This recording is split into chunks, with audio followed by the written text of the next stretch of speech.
જય શ્રી કૃષ્ણ બધાને। આજે હું ફરીથી તમારા માટે એક વિડીયો લઈને આવી છું, એ પણ ગુજરાતીમાં। અને હા, હું તમારા બધાના મનમાં જે ક્વેશ્ચન ચાલતો હતો કે અચાનક મારા પપ્પાને શું થઈ ગયું, તો આપણા બધા વચ્ચેથી જતા રહ્યા, અમને છોડીને જતા રહ્યા। તો બધા ક્વેશ્ચનનો આન્સર આજ હું આપવા માટે આવી છું કે પપ્પાને અચાનક શું થઈ ગયું હતું। તો પપ્પાને થઈ ગયો તો અચાનક એક્સિડન્ટ। બાકી એમના શરીરમાં કોઈ જ પ્રકારનો રોગ નહોતો કે એમને કોઈ જ બીમારીથી નહોતા પીડાતા, કંઈ જ નહોતું, મતલબ આંખના નંબર જેવું બી એમને નહોતું। એટલે અમે લોકો એક્સેપ્ટ કરી નહીં શકતા કે અમારા પપ્પાને, મતલબ મારા પપ્પાને આવું થઈ ગયું છે કે ભાઈ એ અમારી વચ્ચે નથી અને અમને આટલા નાના નાના મૂકીને જતા રહ્યા છે। એ અમારું, જ્યાં મારા પપ્પાને લોકો ગામડે રહેતા હતા, બસ ગામથી થોડાક જ દૂરે એમના બેંકના કામથી જતા હતા, ત્યાં રસ્તામાં એમનો એક્સિડન્ટ થઈ ગયો। અને એમનું કેવું છે કે વ્હીકલ ચલાવવાનું એકદમ સ્લો, એકદમ ધીમું ધીમું જ ચલાવવાનું, અને બાઇક બી જૂનું જે યુઝ કરતા, એવું નહોતું કે ભાઈ ચલો બાઇક એમની સ્પીડમાં જતું, એ ધીમા ધીમા જતા હતા આમ સીધા સીધા, અને ડિવાઈડરની પાસે એ ચાલતા હતા।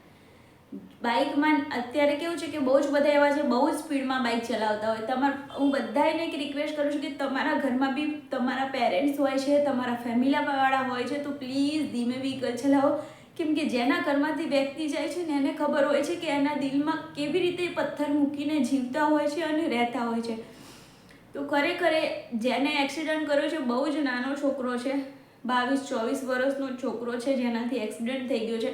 પપ્પા સીધા સીધા જતા હતા અને એ સાઈડમાંથી એને ટર્ન થવાનું આવ્યું, એટલે એને સીધો ટર્ન બી ડિવાઈડરની વચ્ચે છે, એને કંપનીમાં જવાનું આવ્યું, ત્યાંથી એને સીધો ટર્ન લીધો એટલે એમને આગળનો ભાગ આખા એમને પાડ્યા, તો એમનું માથું પૂરું ડિવાઈડર પર આવી ગયું, એટલે મતલબ બહુ જ વધારે એમને વાગી ગયું હતું ત્યાં જ। પછી બાય સંજોગ કેવું છે કે મારો ભાઈ જઈ રહ્યો તો વિદેશ, ત્યાં મતલબ એના ફ્યુચર માટે, ભાઈ ભાભી બને, ગયા વર્ષે જ એમના લગ્ન થયા, તો એ એના કામ માટેથી અમદાવાદ આવી હતો। અને પપ્પાના નસીબ, અને પપ્પાએ એટલા સારા સંબંધો કમાયા છે કે એની કોઈ હદ નહીં। તો પપ્પાને પડવું ને એમના નસીબે અમારા ગામની ગાડી નીકળી, તો કે આ તો નગીન કાકા છે, તો એમને પછી ગાડીમાં પપ્પાને મૂક્યા અને હોસ્પિટલ લઈ ગયા, અને એના ઘરે એને ફોન કર્યો કે કાકીને લઈ આવો, નગીન કાકાને એક્સિડન્ટ થયો છે। તો મમ્મી બી ત્યાં પહોંચી ગઈ, મારા એક મોટા પપ્પા છે એ ત્યાં વિરમગામ હોસ્પિટલ લઈ ગયા હતા, તો ત્યાં પહોંચી ગયા, પણ પપ્પાને કાનમાંથી ને એમ બહુ જ બ્લડ નીકળતું હતું, અને મને તો કોઈ જ વાતની ખબર નહીં કે આવું થઈ ગયું છે પપ્પા સાથે। હું તો મારો રૂટીન પ્રમાણે કેવું છે કે તક્ષની સ્કૂલ છે 12 થી 3ની, તો 3 વાગે તક સ્કૂલથી આવે એટલે હું એને નાસ્તો કરાવતી હોય, તો નાસ્તો કરાવતા કેવું મમ્મીને એકવાર તક સાથે વાત કરવી હોય એટલે લોકોને એમ શાંતિ લાગે કે ભાઈ અમે મજામાં છીએ, તો નાસ્તો કરાવતા વાત કરાવી લઉં વિડીયો કોલમાં, એટલે કેવું કે મારો ટાઈમ બી બચી જાય, તક્ષનો ટાઈમ બી બચી જાય, અને મમ્મી બી એનું પાર્લરનું સીવાનું બધું કરતી હોય તો એનો બી ટાઈમ બચી જાય।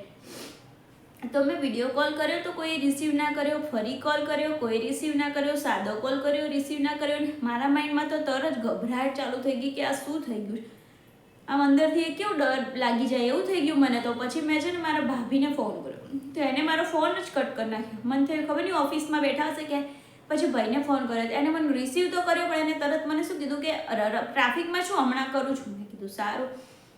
પછી અડધો કલાક જેવું થયું, ત્યાં મારા હસબન્ડને પારસનો ફોન આવ્યો કે આપણે હોસ્પિટલ જવાનું છે, તો તું તૈયાર થઈ જજે એમ। તો મેં કીધું હવે હોસ્પિટલ, એટલે મને લાગ્યું કે તક્ષનું કે કંઈ બતાવવા કરવા જવાનું હશે, મને કોઈ આઈડિયા જ નહીં। તો પછી થોડીક વારમાં મમ્મીને મેં ફોન કર્યો કે લાય હું કહી તો દઉં કે હું હોસ્પિટલ જાઉં છું ને, તો તું મને હવે ફોન નહીં કરે તો ચાલશે, કદાચ ડૉક્ટર પાસે હું ફોન ના રિસીવ કરું। પછી મમ્મી એવું બોલ્યા કે પપ્પાને એક્સિડન્ટ થયું છે ને, તો અમે અમદાવાદ લઈને આવીએ છીએ, તને પારસ કુમાર લઈને આવે છે, તો તું આવી જજે। હું તો એટલી ડરી ગઈ, હું તો ત્યાં ને ત્યાં મારું આમ મતલબ મારું પૂરું બોડી એવું ને એટલું રડી છું કે એની કોઈ હદ નહીં। જે પારસ ઘરે આવે, પારસે મને એવું કીધું કે મેં કંઈ નથી પૂછ્યું કે શું થયું છે, કે એમની બધું સારું થઈ જશે, તું અત્યારે ચલ કે।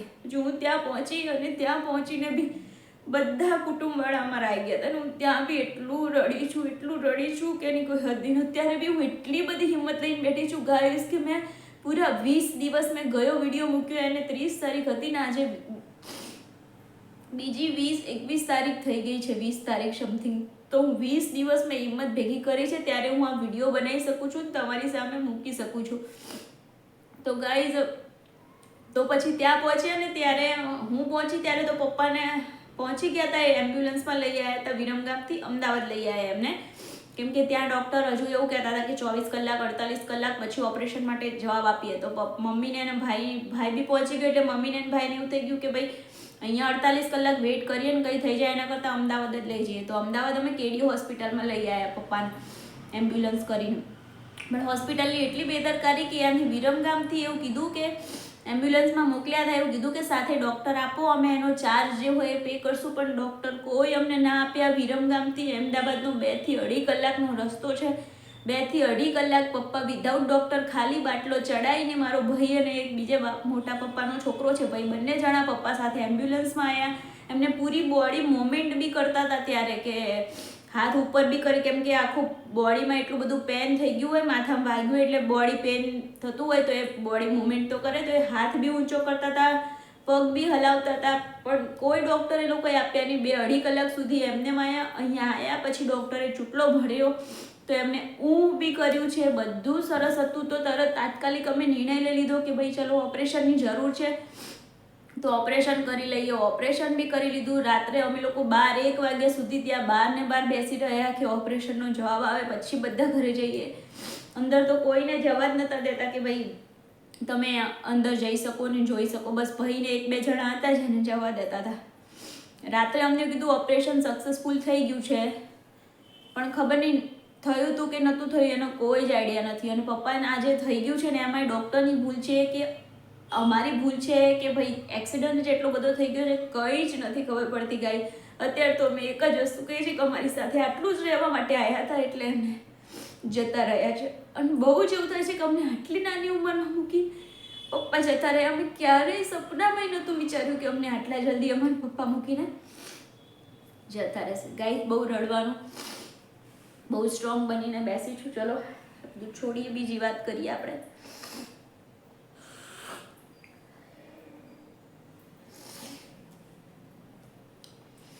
તો 4 દિવસ એમને હોસ્પિટલમાં રાખ્યા. સવારે બીજા દિવસે ભાઈને ને કુટુંબમાં જે બધા છે, મારા ફુવા ને કાકા ને બધા મોટા બાપા ને બધા એને કહી દીધું હતું, મતલબ કે બહુ કંઈ નથી આમાં. એટલે હવે ઓપરેશનમાં કંઈ મિસ્ટેક થઈ છે, કેમ કે જ્યાં સુધી અંદર ગયા ત્યાં સુધી બોડી બી થોડું મુવમેન્ટ કરતું હતું, ચૂંટલો ભર્યો છે તો હું બી કર્યું હતું. પણ પછી ઓપરેશન પછી હવે ડૉક્ટરની પૂછે, હવે એ લોકો તો ખબર નથી શું છે શું નહીં. હવે આપણે એ લોકોને બી કંઈ બ્લેમ ના કરી શકીએ, કેમ કે આપણને તો ના ખબર હોય કે મગજની અંદર શું ચાલી રહ્યું છે. ઓપરેશન કર્યું એ લોકોએ રાત્રે, બીજા દિવસે સવારે કીધું હતું કે ભાઈ આ કેસમાં બહુ નથી. પણ અમને લોકોને કોઈએ નહોતું કીધું લેડીઝને, કેમ કે લેડીઝનો આપણો જીવ કેવો હોય, પપ્પા હોય, મારી મમ્મીને હોય, પોતાના ઘરવાળા આવી રીતે સાંભળે તો એને બી ના ગમે. અને અમને બધાને ખોપ હતી ભગવાન પર, માતાજી પર, કે અમે આટલી બધી પ્રાર્થના આટલા વર્ષો કરી છે તો અમારી પ્રાર્થના સાંભળશે. અને દવાખાનામાં બેસીને બી મેં તો મારી જિંદગીમાં જેટલી પ્રાર્થના નથી કરી એટલી 4 દિવસમાં ભગવાનને પ્રાર્થના જ કર્યું છે. અને પપ્પાને એક્સિડન્ટ થયા પછી મેં 24 કલાક સુધી પાણી બી નહોતું પીધું, કે જ્યાં સુધી પપ્પાને થોડું ભાન ના આવે ત્યાં સુધી હું કંઈ નહીં કરું. પણ ભાઈને બધાને ખબર પડી ગઈ હતી કે પપ્પાને હમણાં ભાન નથી આવવાનું, એટલે મેં 24 કલાક પછી બહુ જ બોલીને ચા નાસ્તો એવું કરાવ્યું હતું. કેમ કે મને મારા ભગવાન પર બહુ વિશ્વાસ હતો, પણ ખબર નહીં કેમ મારો વિશ્વાસ તૂટી ગયો છે. હવે એમાં તો હું કંઈ નથી કહી શકવાની. હવે ભગવાને જે લખ્યું હતું એ અમારી સાથે થઈ ગયું છે. બસ તમને બધાને એક રિક્વેસ્ટ કરું છું કે હિંમત આપજો, અમને લોકોને આવી રીતે સાથ સપોર્ટ કરતા રહેજો.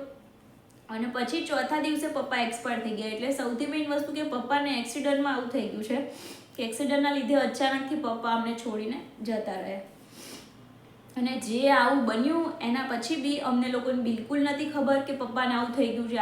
આગળના દિવસે બધા લોકોએ લેડીઝને બધાને ઘરે મોકલી દીધા. અમે બી પારસ રોજ અમને મૂકવા આવતા હતા, પણ પારસ બી ત્યાં રોકાઈ ગયા. અને પારસે પછી ઓલા અમે કરી લીધી, અને ઓલામાં અમે હું, મમ્મી અને મારા ભાભી 3 મારા ઘરે રાત્રે રોકાવાઈ ગયા. કેમ કે હોસ્પિટલમાં કોઈને નહોતા રહેવા દેતા. 2 જ જણાને અલાવ હતું, એવી પાછળના ભાગમાં રૂમો આપેલી હોય ત્યાં તમે પે કરીને અને રહી શકો એમ. તો અમે લોકો રોજ ઘરે આવતા, મારા ઘરે રાત્રે સૂવા માટે 12-1 વાગ્યા સુધી બેસીએ કે કંઈ સમાચાર આવે સાંભળીએ અને પછી આવીએ. એ બી ત્યાં કેવું અંદર કોઈને બહુ ના જવા દેતા. અમે લોકો સવારના જઈ રોજ રાત્રે 12-1 વાગ્યા સુધી પાર્કિંગમાં બેસીને વેઇટ કરતા કે હમણાં કંઈક સારા સમાચાર આવે, હમણાં કંઈક સારા સમાચાર આવે. અને પપ્પા એટલા સ્ટ્રોંગ હતા, એમનામાં કોઈ રોગ નહોતો અને ખાવા પીવાનું બી એટલું સરસ. એમનું અમને એવું હતું 2-5% રિકવરી આવશે તો પપ્પા જાતે રિકવરી કરી શકે એટલા કેપેબલ છે.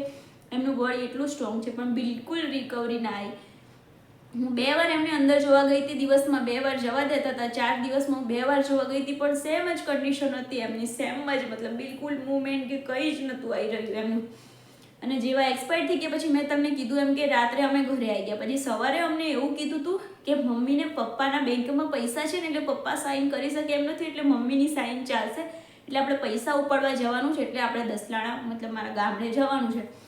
તો મમ્મીની સાથે, મમ્મીને કેવું છે બીપીનો પ્રોબ્લેમ છે, એટલે એની સાથે એક લેડીઝ જોઈએ. એટલે મમ્મી અને ભાભી જતા હતા, એટલે પછી મને બી એવું કીધું કે ભાઈ મમ્મી ભાભી જાય છે ને તો તું બી સાથે સાથે ચાલ ગાડીમાં બેસી જાય. એમ તો મેં કે એકલી તું અહીં રહીશ તો વિચારો કરીશ, એમ કરીને મને બી લઈ ગયા. તો અમે તો ગયા છીએ શાંતિથી, મતલબ અને એવી રીતનું એ લોકોએ શિડ્યુલ મેનેજ કર્યું હતું. બધા ફેમિલીવાળા એટલા સ્ટ્રોંગ બનીને અમને લોકોને સાચવ્યા છે કે એની કોઈ હદ નહીં. એમ મારા ફુવા હોય કે કાકા હોય, બાપા હોય, મારો ભાઈ એટલો નાનો છે મારાથી બી, પણ એટલો સ્ટ્રોંગ બનીને એને અમને સાચવ્યા છે કે કોઈ હદ નહીં. હું જે સ્ટ્રોંગ બની છું બસ મારા મમ્મી પપ્પા, મારી ભાભ, જો હજુ બી મારા મોઢેથી પપ્પા નીકળે છે, મમ્મી, મારા ભાઈ ભાભી, મારી ફેમિલીવાળા જેને મારી જરૂર છે એના માટે હું સ્ટ્રોંગ બની છું. બાકી હું અંદરથી તો બહુ જ તૂટી ગઈ છું ગાઈસ. કે મને સૌથી વધારે આ દુનિયામાં વાલા હતા એ મારા પપ્પા હતા. અને આમ બી બધા એમ તમે જોજો કે છોકરીઓને સૌથી વધારે વાલા એના પપ્પા જ હોય છે. તો છેક અમે ઘરે પહોંચ્યા ને થોડો રસ્તામાં ડાઉટ જવા લાગ્યો હતો, કેમ કે એક ફોન આવી ગયો મારામાં એવો, પણ પછી એ વાઇટ મતલબ એની વાત જ આમ બદલી નાખી એટલે ખબર ના પડી. પછી બીજું કેવું કે અડધે રસ્તે પહોંચ્યા ને અમે એક ફેમિલીવાળાને જોયા એવી રીતે રસ્તામાં ઊભેલા, મતલબ દૂર ના હતા. તો થોડું કે પછી એક ગામની અંદર એન્ટર થયા ને ત્યાં ગાડીઓ જોઈ, પછી તો અમારા હાથ પગ બધું આમ, એના પછી તો શું થયું છે ને એની કોઈ ખબર નથી. પછી જ્યાં મેલ્લામાં પહોંચ્યા હતા બધા જ આવી ગયેલા હતા, ખાલી અમે જ બાકી હતા ને અમારી 5-10 મિનિટમાં પાછળ પપ્પા આવતા હતા. બસ એટલી જ વાર હતી, અમને એટલા જ વહેલા લઈ ગયા હતા, કેમ કે પછી અમારે પહોંચ્યા પછી મમ્મી બી બેભાન થઈ ગઈ, મારી બી કોઈ હાલત નહીં, અમે બી ત્યાં નીચે આમ જમીન પર ઢળી પડ્યા. એ દિવસ યાદ કરું છું ને ગાઈસ, અત્યારે હાલમાં મારા શ્વાસ બંધ થઈ જાય. હજુ બી મને ઘણી વાર એવું થઈ જાય છે કે મારો શ્વાસ બંધ થઈ જાય છે અને હું ચક્કર ને બધું આવવા લાગે છે ને એટલી આમ ગભરાઈ જાઉં છું, એવું થઈ જાય છે ને. એ દિવસ જે યાદ કરું છું ભગવાનને એટલી પ્રાર્થના કરું છું કે ભગવાન જેને આયુષ્ય આપે એનું સરસ આયુષ્ય આપ, કોઈના ઘરમાંથી આવી રીતે ફેમિલી મેમ્બર ના લઈ લઈશ, કેમ કે જેનું ફેમિલી મેમ્બર જાય છે ને એને જ ખબર હોય છે કે કેવું થાય. અને બીજી વસ્તુ તમને હું એ કહેવાય હતી કે તમે મને થોડી હિંમત આપો. મારા ઘરમાં મારા સગા દિયરના અઠવાડિયા પછી મેરેજ છે. જો કે હું બહાર તો એટલી સરસ રીતે ફેમિલી સાથે રહું છું કે એ લોકોને એવું ના થાય કે ભાઈ ના હું ઉદાસ રહું છું. એમ હું પૂરા દિવસ મસ્ત ફરું છું, પણ હું મારા પપ્પાની વાત કરું છું ને મારામાં બિલકુલ હિંમત નહીં હોતી કે હું કંઈક બોલી શકું. બોલતા બસ રડવું જ આવે. તો હું એ જ કહેવાય હતી કે તમે મને હિંમત આપો. અને મારા પપ્પાને બહુ જ ઈચ્છા હતી કે હું મારી આ યુટ્યુબની જર્ની છે ને એને મસ્ત મજાની આગળ ચલાવું. હું તમને છે ને મારા પપ્પાની ક્લિપ બી એડ કરું છું. પપ્પા મને ત્યાં ગામડેથી છે ને બ્લોગ બનાવીને મોકલતા હતા એટલે તું આ કરજે. અને પછી મને શું કે ખબર છે કે આપણે બાપ દીકરી બંને સરખા. એમની મને એટલી વાતો યાદ આવે છે,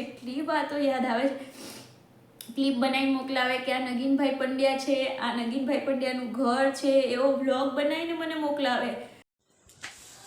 નીતાબેન પંડ્યા ઢોકળી બનાવે છે, ચીનીબેન પંડ્યા ગેસ ઉપર કામ કરે છે, હર્ષભાઈ પંડ્યા ખાવાની રાહ જોઈને બેઠા છે, અને નગીનભાઈ પંડ્યા પોતે એ પણ ખાવાની રાહ જોઈને બેઠા છે.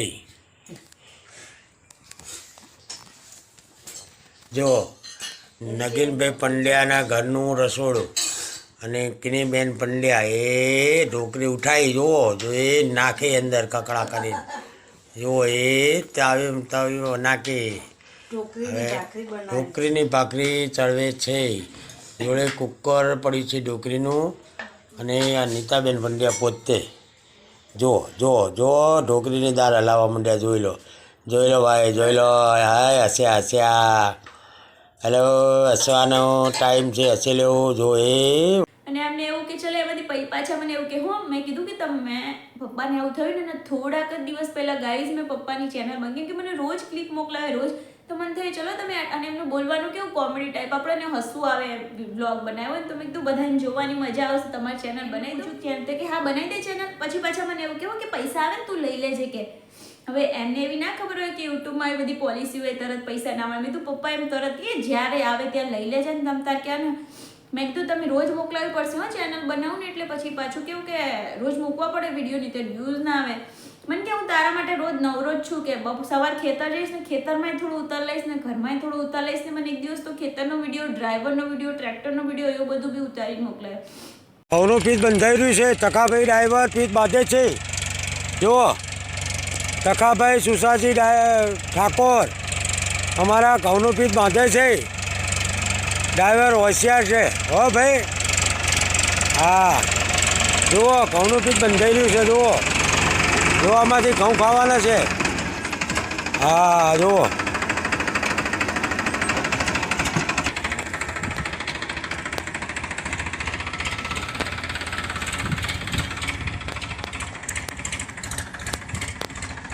તખાભાઈ ડ્રાઈવર પીઠ બાંધી રહ્યા છે.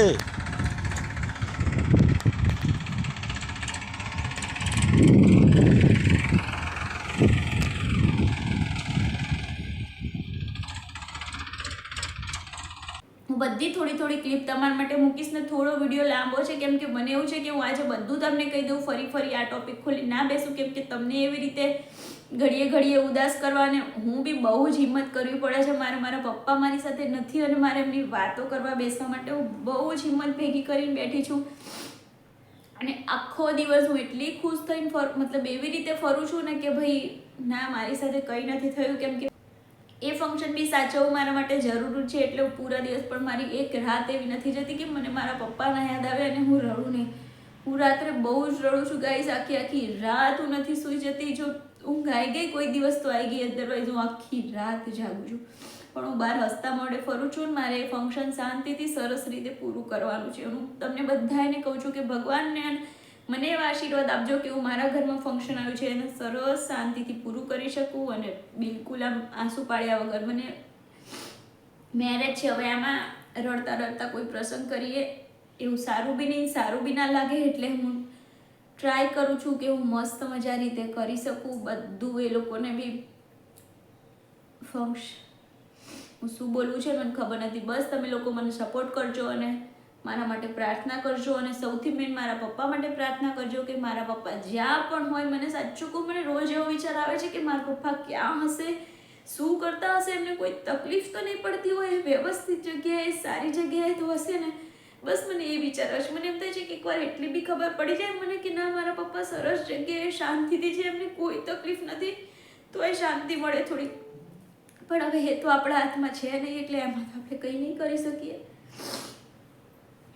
તો તમે મને હિંમત આપો કે એક અઠવાડિયા પછી મારા ઘરમાં પ્રસંગ છે તો હું સરસ મજાના વ્લોગ બનાવી મારી ચેનલમાં મૂકું. અને યુટ્યુબની જર્ની તો મેં બહુ બંધ કરી દીધું. 2-2.5 મહિના સુધી મેં કંઈ કામ નથી કર્યું. પણ મને એવું છે કે મારા પપ્પાની જે ઈચ્છા હતી કે યુટ્યુબમાં આગળ વધવું અને એમાંથી કમાવું અને હું મારા પગ પર ઊભી રહી શકું, તો મને એવું છે કે હું મારા પગ પર યુટ્યુબમાંથી કમાઈને ઊભી રહું. ત્યારથી મારા પપ્પાને એવું થાય કે ના ભાઈ, મારી છોકરીએ મારું જે ઈચ્છા હતી એને પૂરી કરી. એટલે મારા પપ્પાની મારી ઈચ્છા પૂરી કરવા માટે જ મારી આ વ્લોગ ચેનલ મતલબ વિડીયો જે હું બનાવું છું એને હું કન્ટિન્યુ કરીશ, ચાલુ રાખીશ. તમે બધા મને હિંમત આપજો કે હું કરી શકું. અને ઘરમાં ફંક્શન છે તો તમે મને મોટિવેશન આપો કે ફંક્શનના બહાને મારું માઇન્ડ થોડું ડાયવર્ટ થાય. અને માઇન્ડ ડાયવર્ટ થાય હું થોડા વ્લોગ બનાવીને ધીમે નાખું અંદર મારી યુટ્યુબમાં. કેમ કે મારી યુટ્યુબ બી બહુ સ્ટોપ થઈ ગયું છે, બહુ ડાઉન જવા લાગ્યું છે. મેં આટલા બધા દિવસથી નથી કામ કર્યું એટલે. અને પપ્પાની ઈચ્છા તો હું જરૂરથી પૂરી કરીશ. પપ્પા, હું તમારી ઈચ્છા હું બહુ જ મહેનત કરીશ. બસ તમે મને શક્તિ આપો કે હું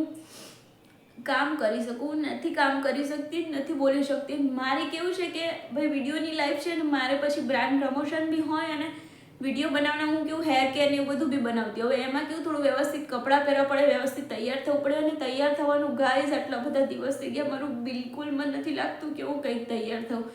મને નથી ઇયરિંગ્સ પહેરતી, નથી ગળામાં, નથી હાથમાં, નથી બિંદી, કંઈ કરવાનું મારું મન નહીં થતું. સૌથી મેન તો એટલા માટે વિડીયો નહીં બનાવી શકતી કે હું રેડી નહીં થઈ શકતી. ફિલ્ડ એવી છે મારી કે તૈયાર થયા વગર, સરખી રીતે વ્યવસ્થિત પ્રેઝન્ટ કર્યા વગર બ્રાન્ડને ગમે નહીં, મારો વિડીયો ના ગમે. એટલા માટે તમે બધા મને બસ સરસ હિંમત આપજો. યરના મેરેજમાં બી સરસ રીતે તૈયાર થઈને બધું સરસ કરી શકું અને સરસ મસ્ત વ્લોગ બનાવીને મૂકું તમારા માટે. ત્યાં બાકી આગળ જે મારું રહી ગયું છે એ બધું સરસ રીતે યુટ્યુબમાં જે મારી ડાઉન ચાલે છે ચેનલ એ વ્યવસ્થિત પ્રોપર રીતે થઈ જાય અને હું મારા પપ્પાનું સપનું પૂરું કરી શકું. પાછળ મારા વિડીયો જોશો ને થોડા 1-2 મહિના પહેલાંના, તો દિવાળીમાં તો અમે બધાએ મસ્ત મજાની ફેમિલી ટ્રીપ કરી છે સાથે, બગદાણા અને બધે અમે લોકો ફરવા બી ગયા છે. અને સૌથી મેઇન વસ્તુ, દિવાળીમાં ધનતેરસના દિવસે મારા પપ્પાએ નવી ગાડી બી લીધી છે ગાઈસ. એટલે એટલી બધી યાદગીરી મૂકીને ગયા છે, એટલી બધી યાદગીરી મૂકીને ગયા છે ને. મને એક બહુ સારું થાય છે કે મારે જ્યારે મારા પપ્પા જોવા છે ને ત્યારે મેં પાછળ વિડીયો બનાવેલા છે ને, તો એમાં હું જોઈ શકીશ કે ના મારા પપ્પા મારી સાથે છે ને. પહેલાં સ્ટાર્ટિંગમાં તેવું હતું કે હું એમનો ફોટો બી નથી જોઈ શકતી. જે એમનો ફોટો એમને એક્સપાયર થઈ ગયા પછી બનાવ્યો હતો ને, હું એના દર્શન કરવા બી નથી જઈ શકતી. જો કે હજુ બી હું ફોટા સામે ઊભી રહું છું, મારી આંખમાં સૌથી પહેલાં પાણી આવે. કોઈ બી ફોટો એમનો જોઉં છું, મને સૌથી પહેલાં પાણી આવે છે. પણ એમ થાય છે કે એક મેમરી એમની અમારી પાસે રહી ગઈ છે કે ચલો અમે એને જ્યારે લાઈફ ટાઈમ જોવી હોય ત્યારે જોઈ શકીએ. તો યુટ્યુબના માધ્યમથી તો એ બી એક સારી વસ્તુ છે.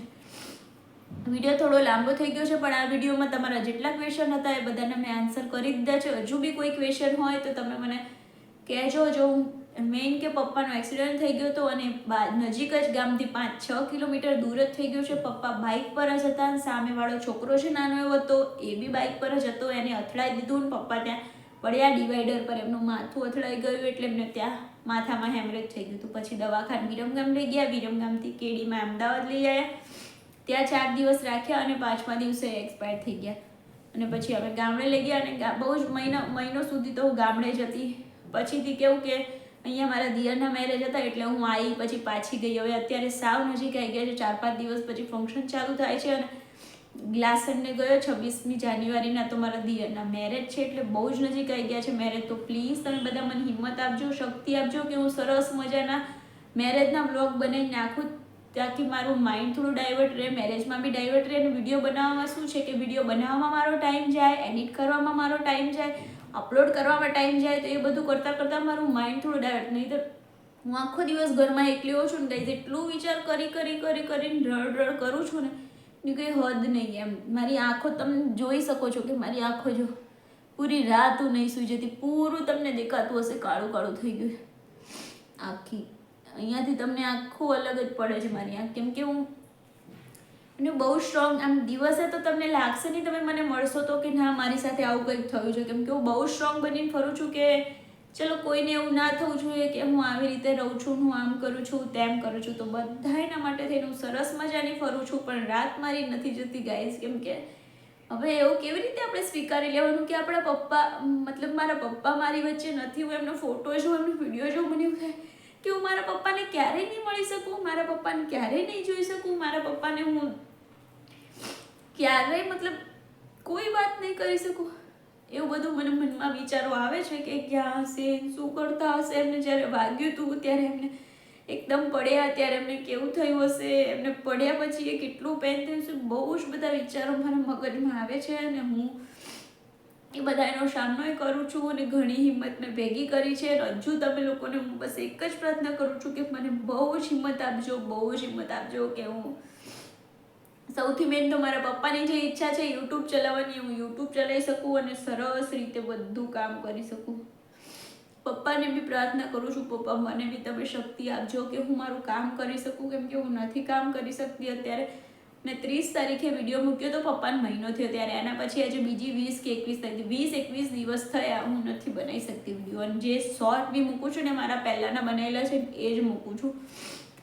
બ્રાન્ડ પ્રમોશનવાળા બી અત્યારે હું કંઈ કામ નથી કરી શકતી. તો બસ તમે લોકો શક્તિ આપો, તમે લોકો મને એવું મોટિવેશન કરો કે હું આગળ મારી જર્ની સરસ રીતે કરી શકું. મારા ઘરમાં ફંક્શન આવ્યું છે એને હું સરસ રીતે પાર કરી શકું, કેમ કે મારે અહીંયા બી બધું સાચવું, બધું કરવું જરૂરી છે. ત્યાં બી મારો ભાઈ એકલો છે, મારે બીજો ભાઈ નથી કે બીજી બેન નથી, હું એક જ બેન છું, હું મોટી છું. મારો ભાઈ તો મારાથી બહુ નાનો છે ગાઈઝ. ગયા વર્ષે એના મેરેજ કર્યા પણ ખબર નહીં એ બી કદાચ પપ્પા આટલા જલ્દી જતા રહેવાના હશે એટલે એની નાની એ 24-25 વર્ષનો છે, તો એના ઘણો નાનો છે. તો નાની ઉંમરમાં એના મેરેજ એટલે પપ્પાએ કરી દીધા કે શું છે અમને કંઈ જ નથી ખબર પડતી. એટલે ભાઈ તો બહુ નાનો છે પણ તોય એમને બધાને એટલી હિંમત આપે છે, એટલી સમજણ શક્તિથી એવું સરસ કામ કરે છે. મારા મમ્મીને બી બહુ જ મસ્ત રીતે રાખે છે, મારી ભાભી બી બહુ સરસ છે, એ બી નાની છે પણ તો એ બી મમ્મીની સાથે છે અને એને સરસ રીતે 3 જણા શાંતિથી રહે છે. પણ કેવું ઘરમાંથી વ્યક્તિ એક જતું રહે અચાનકથી, આમ મતલબ આપણને છોડીને ચલો બહાર ગયા હોય તો એમ થાય કે 2-4 દિવસે આવશે. આ તો 3.5 2 મહિના થઈ ગયા ગાઈસ કે અમે મારા પપ્પા સાથે વાત નથી કરી એમને જોયા.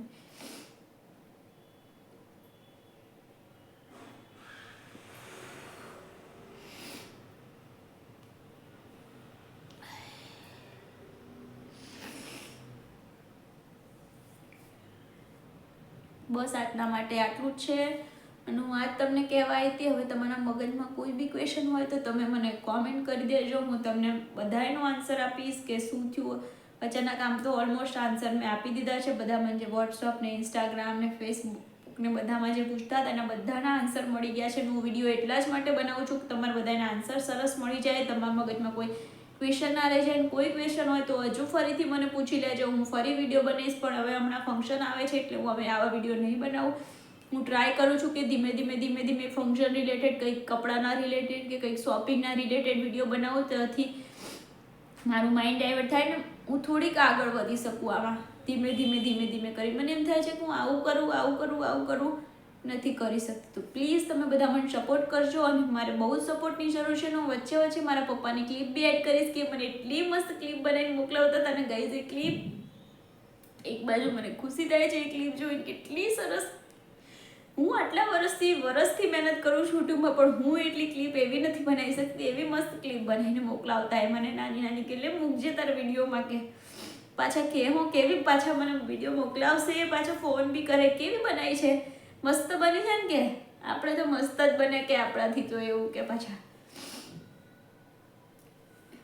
અને જે એક મેઇન વાત તો હું કહેવાની રહી ગઈ, જે પપ્પાને મંગળવારે એક્સિડન્ટ થઈ ગયું તો રવિવારે રાત્રે મારા માટે આઈફોન લાયા. બોલો કે ભાઈ વિચારો કે મારે વિડીયોનું કામ કરું છું ને તો મને વિડીયોમાં રિઝલ્ટ સારું આવે એના માટે મારી પાસે આઈફોન નથી, એટલે મારા માટે આઈફોન લાયા. મને ફોન કરીને એમ કે છે કે તારા 12 વર્ષના બાપા બેઠા છે, હો તાર ચિંતા નહીં કરવાની, તાર માટે ફોન લાવ્યો છું ને થોડા દિવસમાં ફોન તને આપી જશે ભઈલો આવીને. કે